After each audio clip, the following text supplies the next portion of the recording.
so love our Hollywood psychopaths. Turn on television at night and people watch Dexter about a serial killer, I guess, with a conscience. Does that make any sense? But in reality, psychopaths are everywhere, from down and out to high and mighty.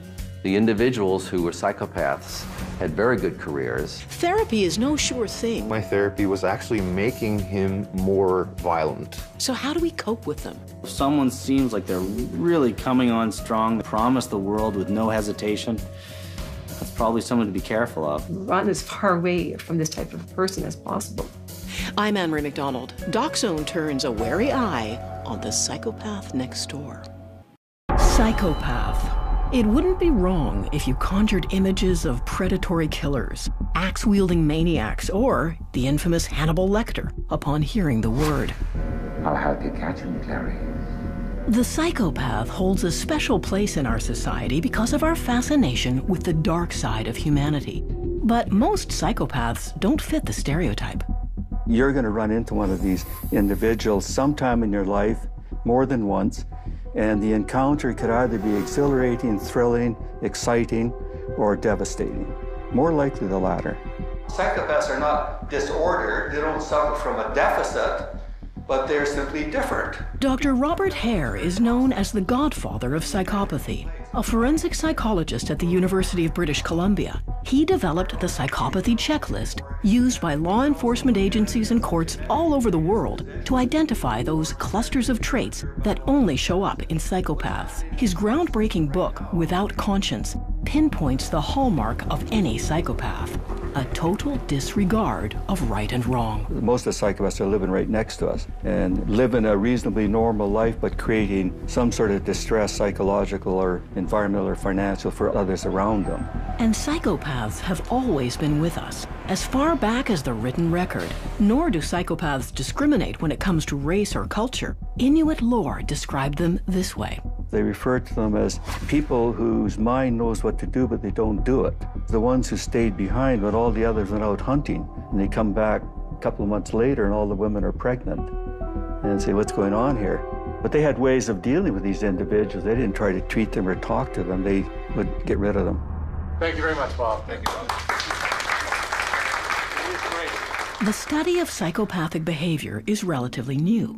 It's been Bob Hare's life work. His diagnostic checklist is based on research with hundreds of criminals in Canadian prisons. If I want to study something, I go where it's likely to be. So the prevalence of psychopathy in prisons is high, and access to information is readily available. While psychopaths make up 25% of violent offenders in prison, most psychopaths are not criminals. It's estimated that between 1 and 2% of the general adult male population are psychopaths, which means there could be as many as 600,000 in Canada alone. They could be your neighbor, your boss, your friend, or your spouse. Hare considers them society's most dangerous individuals. His diagnostic checklist measures 20 key personality characteristics which reveal psychopathic traits: egocentric, lacking remorse, guilt, and empathy, deceitful, glib, and shallow. Hare's checklist scores those characteristics on a scale from 0 to 40. The average score in the population might be 1 or 2. The average score in prisons is about 20, 21, and we use 30 out of 40 as a convenient threshold for defining psychopathy. Now that's very, very high, and that's light years away from the average person. In the general population, what other person who gets a score of 10? I mean, this is well below the threshold for psychopathy, but if you look at the characteristics, these are probably not very nice people. Psychopaths don't act or look crazy. They're not mentally ill. In fact, they're masters at appearing normal. Their main defect, what psychologists call severe emotional detachment, is harder to diagnose than schizophrenia or bipolar disorder. They don't feel emotion, but act as if they do. They know right from wrong, but lack remorse and empathy. Psychopaths are pathological liars who love to con and manipulate others. You're kind of surprised because you have the feeling that they think and feel the way we do. And they're going to respond to a situation much the way we do, and they're going to be empathetic and loving and warm and honest, full of integrity. And this often doesn't happen. In fact, they behave like predators. They are at the top of the food chain, and the rest of us are just lunch. In a psychopath's worldview, they are the cat, and we are all mice. The cat is a cat, and the cat doesn't know what the mouse is going through, nor does it care. If the mouse has got 3 little nieces at home somewhere, so what? It's a mouse, and I can eat it and I do what I want with it. And the mouse is thinking, I'm a mouse, and what's that thing trying to do to me? And the mouse tries to impart its own values onto the cat. And the cat, of course, has a different set of values based upon its evolution, right? So we have predators and prey. It's a recurring theme in the world of psychopathy research. They see themselves as the dominant species because our emotions make us weak. And psychopaths tend to be male. It's quite clear that psychopaths operate at a very basic physiological level. They don't experience the same kinds of emotions that the rest of us do that makes our lives quite rich, whether it's positive or negative emotions, sort of the roller coaster of life. As a psychopath goes through life largely flat, but again engaging in various thrill-seeking behaviors to try to get a bit of a bang, to get away from that sort of flat line. Dr. Porter says psychopaths may be emotionally dead, but they're not psychotic, out of touch with reality. They know exactly what they're doing, quickly weighing the risks and benefits first. And it's all about reward. They are ultra-rational thinkers. They don't have the clouding of emotion that the rest of us do, and certainly make conscious decisions, rational decisions about whether to commit an action that, at least at a cognitive level, they understand is wrong. That they know if they stick a knife in that other person's chest, that they will cease to breathe, that they will end up dying. They know that society looks at that behavior and that outcome extremely negatively. This is clearly an immoral act. It's a good weight there. We're so attracted by physical appearance that trumps practically everything else about the individual. And we evaluate this person by how he or she looks and dresses and talks.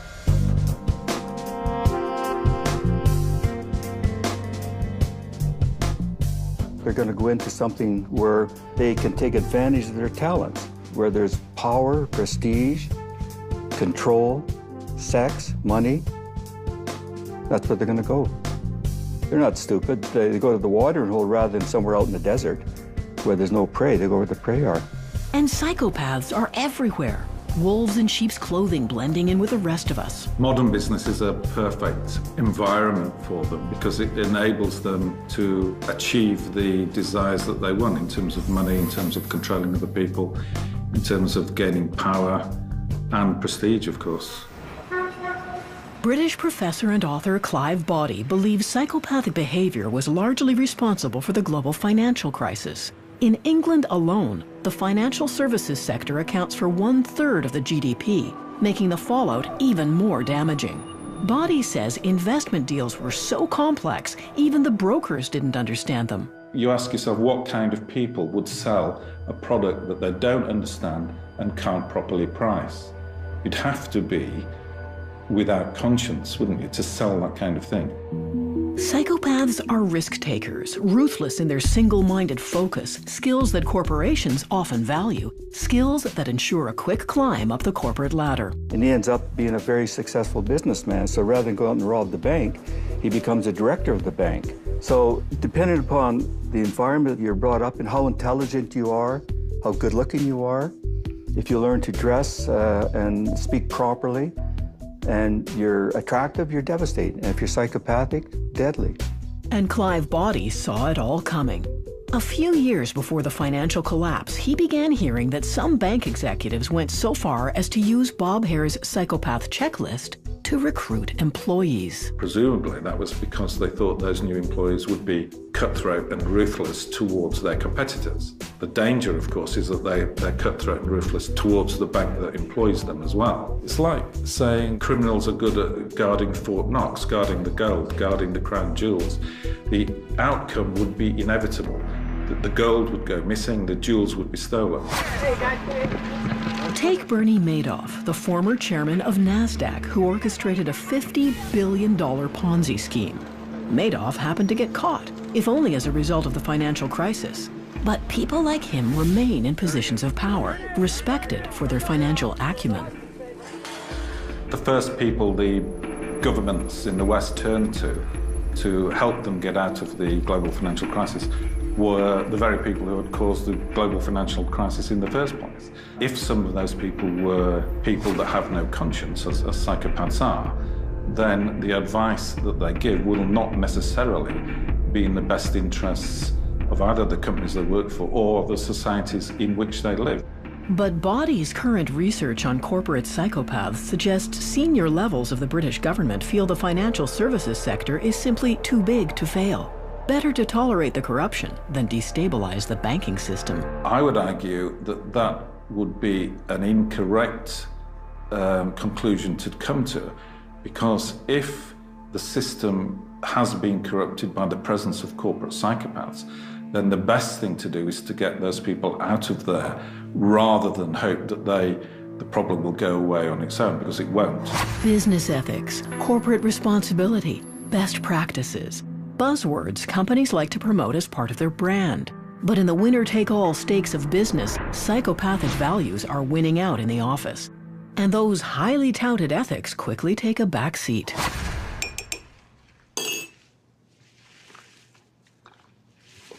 Sorry about the 15th there the other day. You got lucky. Don't worry, it won't happen again. That it won't. It's okay, I got it. In fact, the corporate world seems to be a natural habitat for psychopaths. One study of 203 executives across several companies found a much higher incidence of psychopathy than in the general population. Its author was Dr. Paul Babiak. And what we find, surprisingly, was that there was a rate of 3.9% in that population of individuals that had scored high enough on the psychopathy checklist that they had hit the mark for being assessed as a psychopath. Babiak, along with Bob Hare, co-authored Snakes in Suits, When Psychopaths Go to Work, the first major study of psychopaths in the boardroom. Their findings caught the media's attention as people sought to understand how the financial crisis happened. Those that we found were rated high in psychopathy were rated very high in communication skills, charisma, visioning, but they were also rated extremely low on performance productivity factors.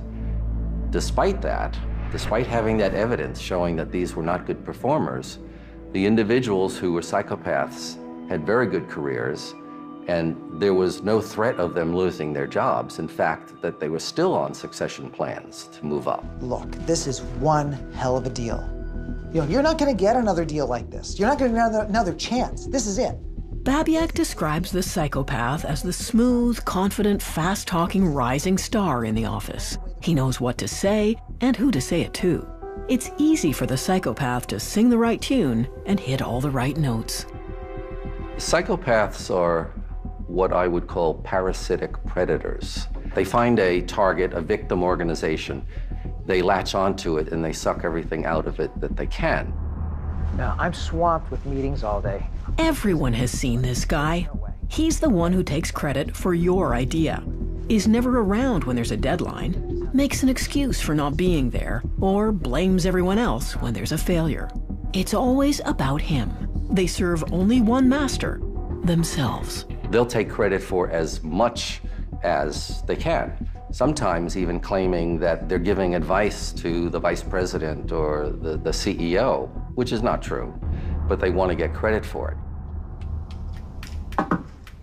Hey, Carly. Hey, Marcus. How you doing? Babiak has identified the different kinds of psychopaths based on their favorite strategies for succeeding in the workplace. Well, you know, there's definitely a promotion in it for you. Really? For sure, and I could put in a good word with the boss as well. The con is an individual who uses their voice to manipulate people and is very verbally fluent, facile with their voice.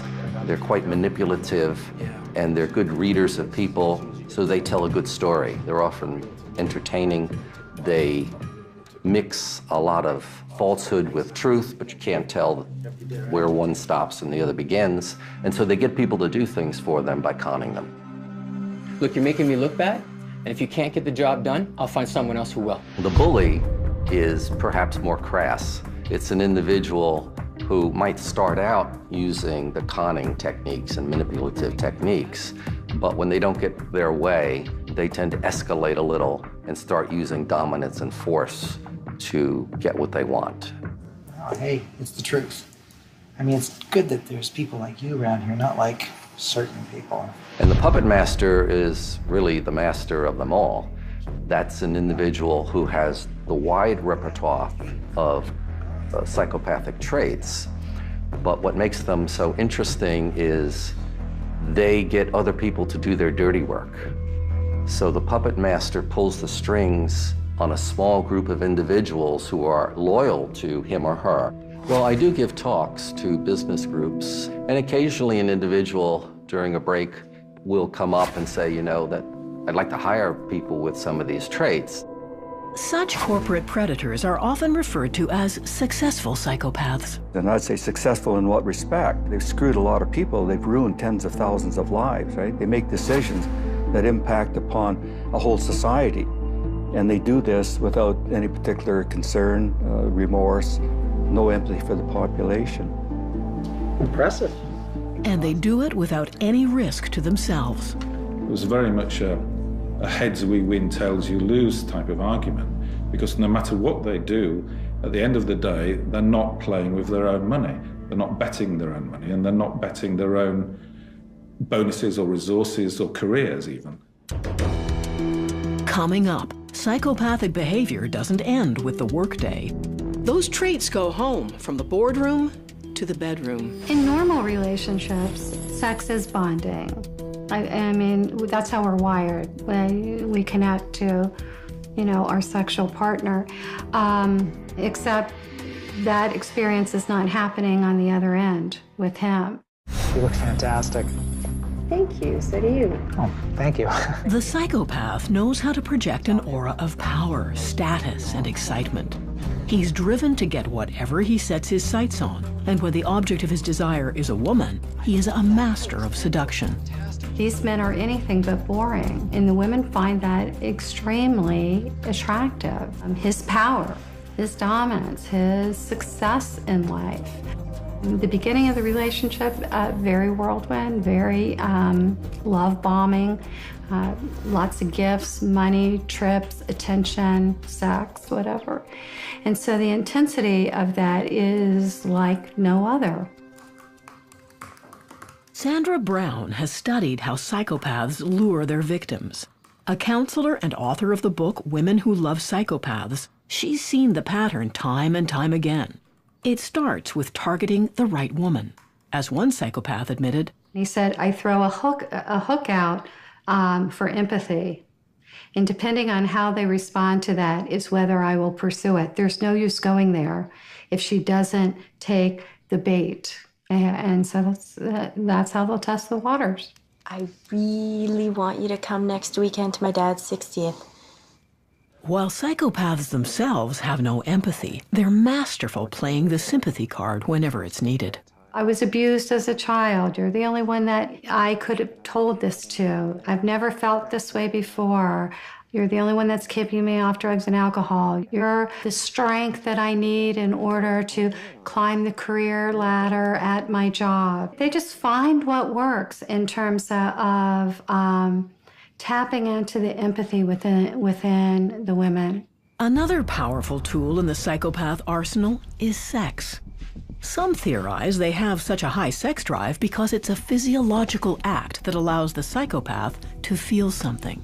Sandra Brown thinks there's more to it. Most of the women have not had that level of hypersexuality, and the psychopath often has a reduced need for sleep, high need for stimulation, reduced need for sleep. And so the early parts of the relationship can be what we call marathon sex. There's a release of oxytocin, the sex hormone, which creates a sensation of bonding and also of trust. Once hooked, the psychopath works quickly to reel in his victim, moving in with her, proposing marriage, all in a heady rush before the mask starts to slip.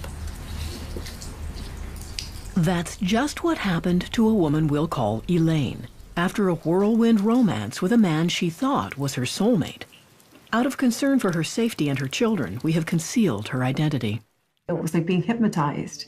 He would just gaze into my eyes and just have that intensity that there was no one else in the room but us. He seemed very charming. We had a lot of the same interests. We wanted to go camping, hiking, ballroom dancing. He seemed to value being a family man, a father, and wanted to have children, which was really what I wanted too. I wanted to have someone to share my life with. And I had hoped I was able to make that dream come true with him. In my mind, I had hoped that I could be dancing with him until we were in our golden years. And then there were the revelations about his miserable childhood. He was the youngest of a family of 8, and that how cruel his father was to him, and that his mom never had time for him. I just sensed this was a very sad and lonely soul, and I could feel that sadness in his heart, and I wanted to help share my love and understanding with him, and just to help him have a brighter future. But there were warning signs that not all his stories were true.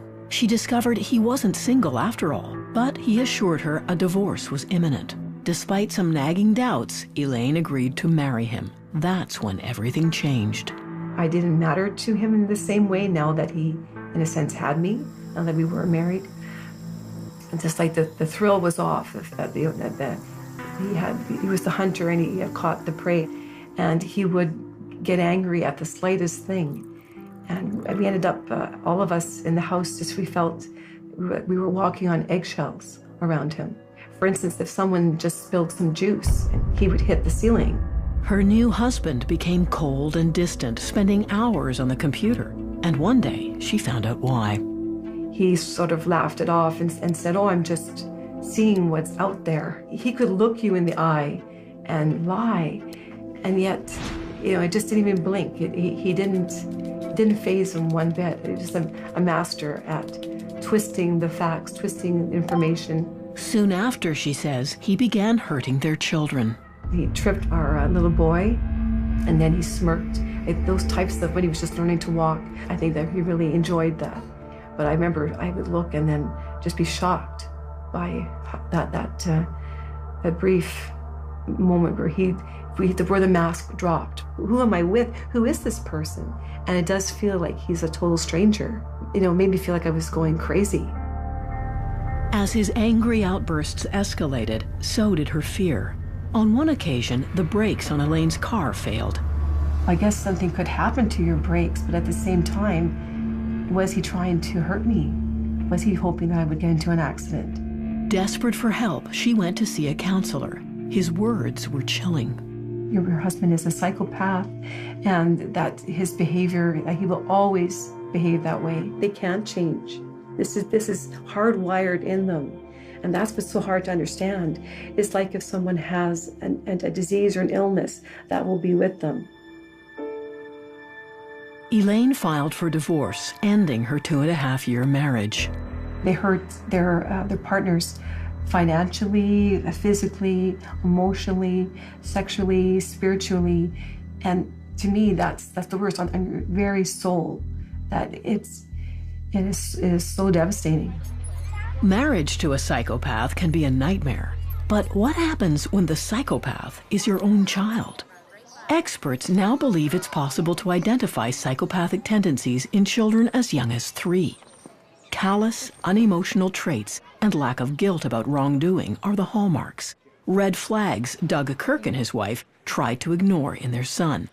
The problems started in his early teens. He would borrow my bike, and then it wouldn't come back, and I'd say, "What happened to it?" He said, "It was stolen." Well, turns out it wasn't stolen. He just pawned it.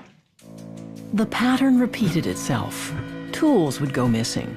Stories concocted that eventually were discovered to be lies. Even though Kirk has a degree in psychology, he didn't know then what his son was. By the time he was 19, he became a master of manipulation. He's handsome, tall, charming, intelligent, so no problem getting a job.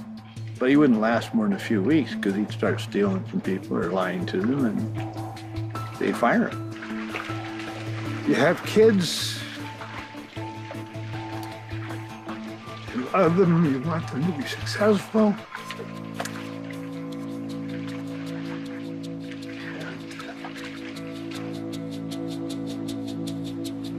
Like many psychopaths, Kirk's son saw an opportunity to capitalize on the financial crisis. So 9 years later, his son called him out of the blue with a business proposition.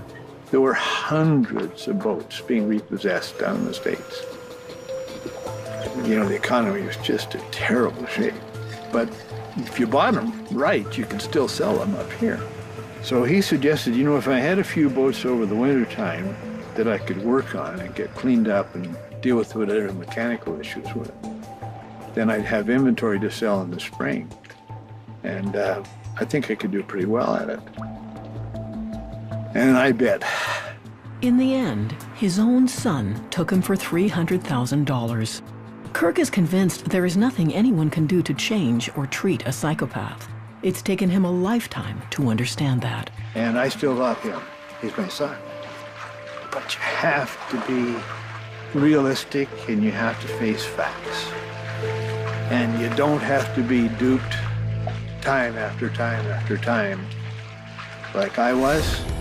When we return, going inside the brain of a psychopath. You have brains that seem to be hypersensitive to reward, brains that seem to be undersensitive to the suffering of others. You know, this is the picture of psychopathy, right? So this is a brain of someone who is very dangerous. So does anybody recognize these lovely individuals up here on the screen? These psychopaths may be notorious, but what science is still trying to unravel is the mystery of their minds. How does the psychopath think? How does he react?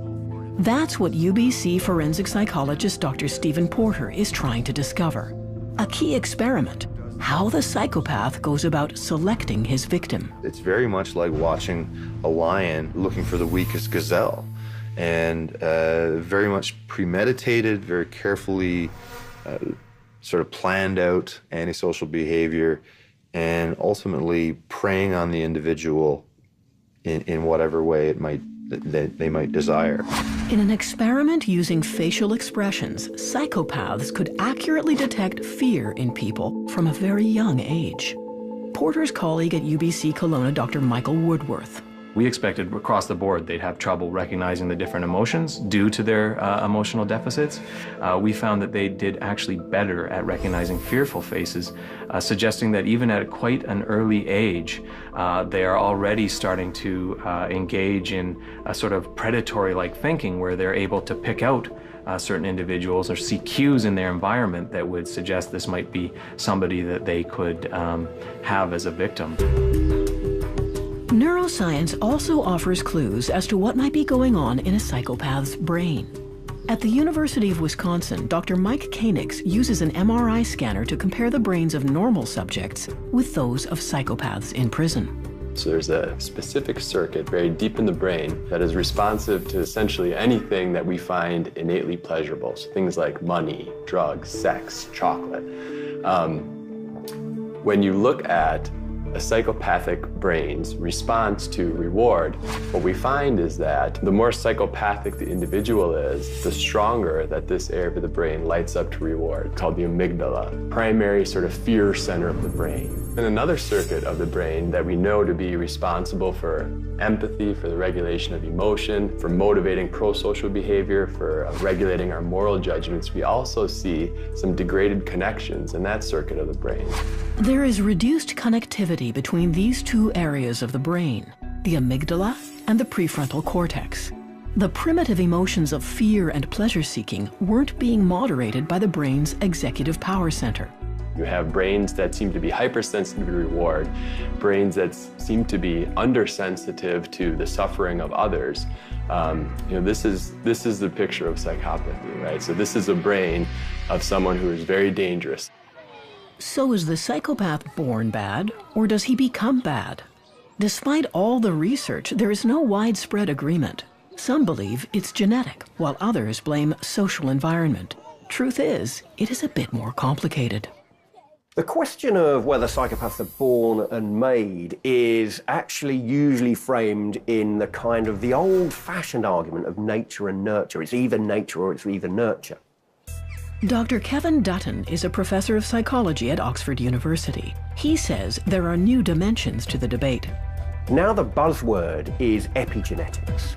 Now, epigenetics is basically a kind of a subdiscipline of genetics, which looks at the way that various genes can be switched on by stimuli in your environment. Let's say that you've got a gun that's loaded, okay? Now, the bullet's not going to come out of the end of that gun unless someone pulls the trigger. Now, the pulling the trigger is done, when we talk about psychopaths, for instance, is done by the environment, usually abusive or stressful childhood environment. But if you've got that gene and you have the environmental triggers that do fire that gun, that's when you can start developing the psychopathic personality. Sometimes psychopaths can come from a good home, like serial killer Ted Bundy, one of the most violent psychopaths ever known. Today, there is no cure for psychopathy, so the search continues. But the experts all agree on one thing.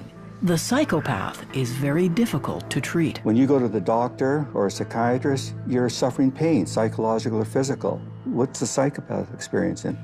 None of these things. A psychopath doesn't recognize his own symptoms, so he sees no need to change. And studies with criminal psychopaths show treatment can actually make them worse. They pick up all the psychiatric jargon, parrot the right phrases, and become even more devious. In one case, Steve Porter tried therapy on a psychopathic inmate. A year into treatment, he discovered the prisoner's diary. He gave specific examples of lies he had told me and acting jobs where I was kind of nodding my head and buying it. So essentially, in hindsight, I think my therapy was actually making him more violent. You're not going to magically inject empathy into somebody who does not have empathy. One strategy that might work is to appeal to the psychopath's self-interest, something California psychologist Dr. Robert Shug tries to do. You want to get them to understand that, the way that they're acting and behaving, thinking and feeling, is actually harming them. It's actually slowing their progress in life. It's actually giving them sort of a lower quality life than they could have. Marcus, you pull this off. Could work out very nicely for you. What type of bonus we talking? According to the latest studies, this approach is showing promise. Deal. Some experts say early intervention is the key. They believe children who display antisocial behavior and callous, unemotional traits can be turned around. If you can get some of these individuals, well, they're still adolescents, so maybe just developing psychopathic individuals, then one can do quite a bit with them. If we get them young, then we can do something. If we go farther down the age scale, down to age 6, 7, and 8, which we couldn't talk about a few years ago. What, psychopathic kids, children? Well, no, these are children that have certain propensities, personality traits that could develop into the adult form of the trait. Even if we cannot effectively treat psychopaths, Dr. Kevin Dutton believes in some cases that's okay. Dutton is the best-selling author of The Wisdom of Psychopaths. He believes it can be good to be bad and likens psychopathic traits to knobs or sliders in a mixing studio that might be turned up too high. But if you are intelligent and you are non-aggressive, and you have some of these dials turned up a little higher than others, depending on the circumstances, depending on the context, then that can predispose you to actually great success in various professions. Don't get me wrong. When I'm talking about successful psychopaths, I'm not talking about your pure psychopaths, your psychopaths who are right at the extreme level, who have all of those mixing desk dial characteristics turned up to max. What's important is that you have the right combination of traits, ruthlessness, fearlessness, focus, coolness under pressure, dialed up at the right levels within the right context. While researching his controversial book, Dutton carried out a UK study to find out which occupations attract psychopaths. When we looked at the top 10, it was very, very interesting indeed. Okay, sure, CEOs were number 1. We had lawyers at number 2. We had media, especially TV and radio, at number 3. We also had surgeons. The list includes hero populations such as law enforcement, rescue services, the military, and special forces. There's a very common sense reason for that. If you've got people who are charming, who are charismatic, who are ruthless, who are fearless, who are cool under pressure, focused and mentally tough, the James Bond personality, okay? James Bond is the poster boy for functional psychopathy, okay?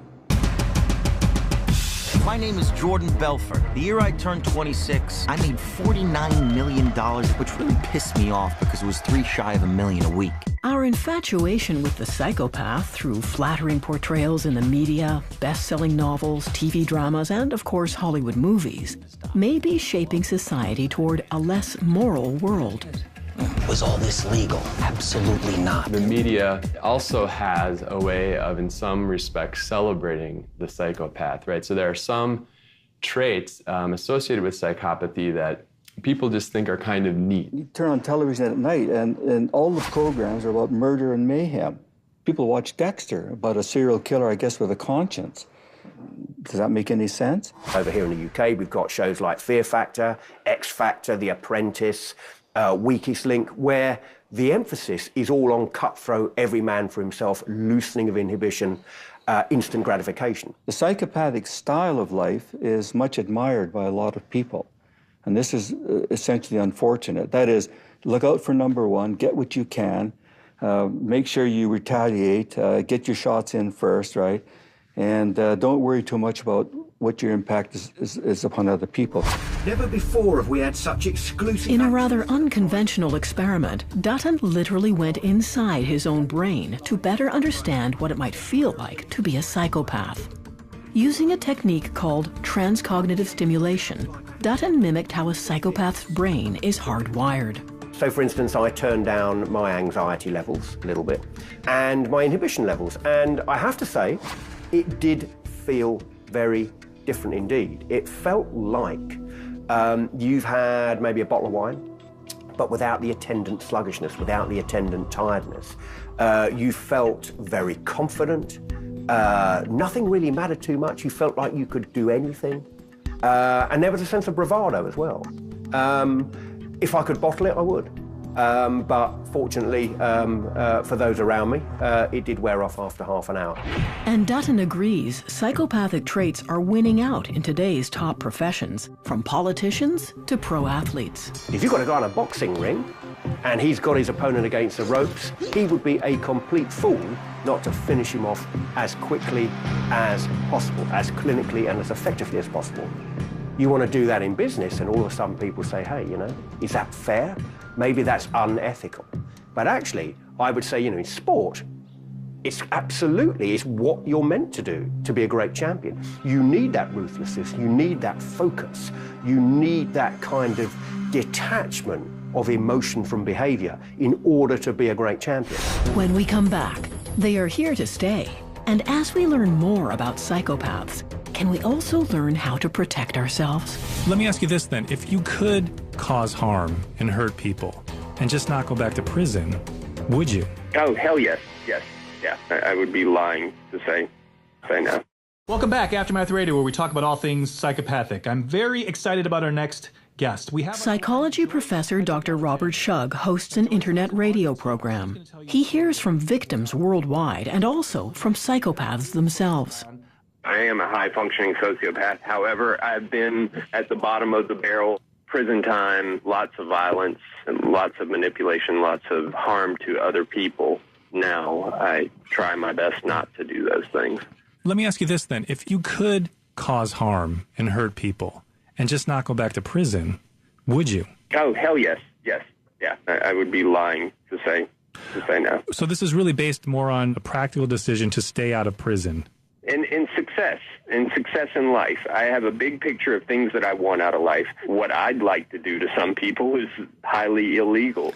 Well, there you have it. That's not something you hear every day. Words straight from the mouth of the self-proclaimed psychopath. But I think it's very important to pay attention to them. It's very important to be forearmed with information about what the psychopath can do, because odds are very great that you will run into one in your own life.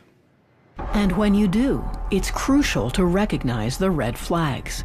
The experts offer a survival guide, what you need to know to protect yourself. If it sounds too good to be true, it probably is. So if someone seems like they're really coming on strong, they're really glib, superficial, fast talker, seem really interested in you, promise the world with no hesitation, that's probably someone to be careful of. Don't be influenced by props and appearances. The winning smile, the captivating body language, the fast talk, they blind us from their true intentions. They're often the guy that opens the door to talk with you about a great business deal that you just can't pass up, and they actually seem genuine and real. Don't wear blinders. Enter new relationships with eyes wide open. Anyone who seems too perfect is likely far from it. Ask lots of questions. Whatever you're feeling, and if you do question things with your partner, then it is best to trust those instincts. Follow your gut feelings and run as far away from this type of person as possible. Know yourself. Psychopaths know what buttons to push. Be aware of your vulnerabilities and blind spots, and be wary of anyone who zeroes in on them. Set firm ground rules. Psychopaths want control, so establish and maintain strict boundaries. If you find yourself a target, know when to cut your losses and get professional help. If people know what to look for, if they understand the true essence of this disorder, if they realize how vulnerable they really are, if they don't pay attention to the red flags, if they understand how intense the damage can be if they ignore the red flags, this can all be very helpful, and I think it could go a long way towards stopping, the amount of destruction that these individuals can cause. When DocZone returns next week, we're looking at the plight of working mothers. A sure way to a sharp pay cut is to become a mom. Motherhood systematically de-skills huge numbers of women. It's not just a mommy issue. This is really a human rights issue. The Mother Lode. And here's a snapshot of some documentaries we're getting ready for the new year. Canadians are buying into exotic and outright illegal pets. It's a multi-billion-dollar industry. People will tell you implicitly, I trust this animal with my life, and they do. Wild and dangerous. After that, robots are taking on hundreds of human tasks. Helping humans is my job. Some are obvious wins. Some are a little unsettling. I'm ready for life. There's no line we won't cross. Do you think I'm sexy? Which is to say, we will cross any line. Roboticize me. And then, TV is dead. Long live TV. Television is a crapshoot. But where's it all going? And is Netflix really the killer app? I just finished watching Orange is the New Black. Breaking Bad. Dexter. TV renaissance. Later on, the next frontier in sexual identity. I could be a girl or I could be a boy. Take a deep breath and out. I have had 10-year-olds tell me they wish they'd transition when they were 8. I've never had a single person say, I'm glad I waited. Most people, if they meet somebody and they can't tell whether they're male or female, are dumbstruck. They don't know what to do. And the long, long shadows cast by Canada's war in Vietnam. Canada's role was very clearly one of aligning with the U.S., supporting U.S. positions, providing U.S. with information. I don't think most people in Elmira even knew that Uniroyal were making war materials or chemicals for the war effort. The Canadian pullout was a furtive operation with a certain amount of deceit. It was not a great moment for Canada. Our documentaries are always available at cbc.ca/DocZone. I'm Anne-Marie McDonald. Thanks for watching. Should you vaccinate your child? There's a lot of risk with vaccines. The shocking advice some alternative health practitioners are giving you. Measles is really not a dangerous disease. I think it's irresponsible. I think it's frightening. Marketplace, Friday at 8 on CBC. You're not a restaurant guy. Catch the Dragons on a special night. There's a strategy to all of this. We did about $10 million in sales. What made you come up with this? Do you mind going into the rat pit? Hold it for a minute. Dragon's Den, Sunday at 8 on CBC. Brought to you in part by Scotiabank. In the justice system, court is the easy part. What am I meant to say? But winning the cases is up to one woman.